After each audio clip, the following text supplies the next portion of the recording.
Hi viewers, আমি গিয়েছিলাম কদমবাড়ি গণেশ পাগলের সেবাশ্রমে আমার বউকে এবং সাথে ভাই বিরাদার সবাইদের নিয়ে গিয়েছিলাম। এখানে ঘুরে ঘুরে অনেক মন্দির এবং দেখার মতো সুন্দর সুন্দর মাঠ এবং এখানে গণেশ পাগলের সমাধি এখানে সবাই মানুষে করছে এবং দান করছে। এটি একটি গরুর বিগ্রহ এখানে শ্রীকৃষ্ণকে নিয়ে দাঁড়িয়ে আছে ঘেরের পাশে, যেটা পিছনে গণেশ পাগলের ঘের।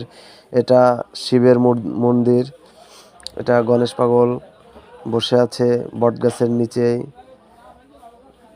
জয় গণেশ পাগল। এটি আছে পাতালকালী মন্দিরের পিছনে মা কালীর বিগ্রহ।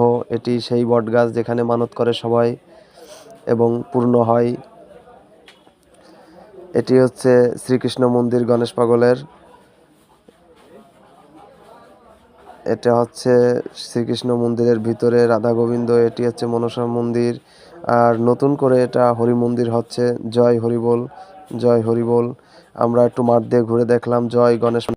এখানে মতুয়া দলের আগমন ঘটেছিল হাজারো ভক্তের একসাথে মতুয়া দল নিয়ে। আর এটি হচ্ছে সেই গণেশ পাগলের পাতালকালী মন্দির, যেখানে অনেক বিগ্রহ তৈরি করা আছে। এখানে হনুমান বলি দিচ্ছে এবং পাশে মা কালীর বিগ্রহ। জয় মা কালী, জয় মা কালী। এখানে গণেশ পাগলের নামে 2-3টা গরু পোষা হয়, যেখানে সবাই মেলায় উঠেছিল বিভিন্ন ধরনের দেবদেবীর মূর্তি এবং এখানে মা দুর্গার ছোট আর্টিস্ট গণেশ পাগলের মূর্তি, শিব মূর্তি এবং মা দুর্গার সুন্দর একটি মূর্তি পেয়েছিলাম।